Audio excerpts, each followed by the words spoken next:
വിവാഹം കഴിക്കും തോറും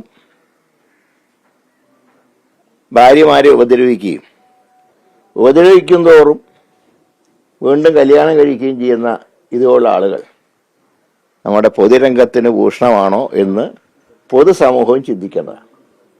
ഒരാളൊരു മുന്നണിയിൽ നിന്ന് വിട്ടുവരുമ്പോൾ ഉടനെ രണ്ട് കൈ നീട്ടി സ്വീകരിച്ച് ഇങ്ങനത്തെ ഒരു വിഷയത്തിൽ ബാക്കിയുള്ളവർക്ക് അങ്ങോട്ടും ഇങ്ങോട്ടും ഒക്കെ മാറി നിൽക്കാറൊക്കെയില്ല, അല്ല ഭാഗം മാറാറൊക്കെയില്ല. പക്ഷേ ഒരു ജീവിതത്തിൽ പാലിക്കേണ്ട മര്യാദ പോലും പാലിക്കാത്തവരെ സംരക്ഷിക്കുന്ന സംവിധാനം വേണോ എന്ന് എല്ലാവരും ആലോചിക്കേണ്ട കാര്യമാണ്. ഇതിപ്പോ അദ്ദേഹത്തിന്റെ ഭാര്യ പറഞ്ഞൊരു ആരോപണം,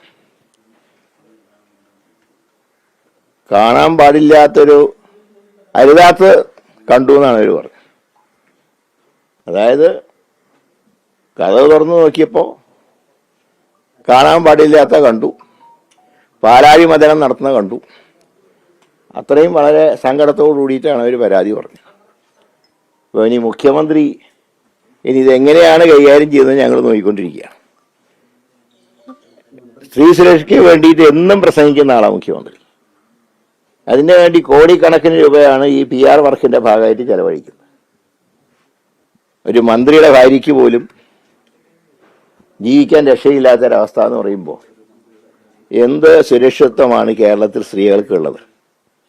മന്ത്രിമന്ദിരത്തിൽ പോലും അവരുടെ ഭാര്യമാർക്ക് സുരക്ഷിതത്വം ലഭിക്കുന്നില്ല. അതാണ് ഈ സംഭവത്തോടെ തെളിച്ചു. ഏതായാലും മുഖ്യമന്ത്രിയുടെ നിലപാട് ഞങ്ങൾ നോക്കിക്കൊണ്ടിരിക്കുക.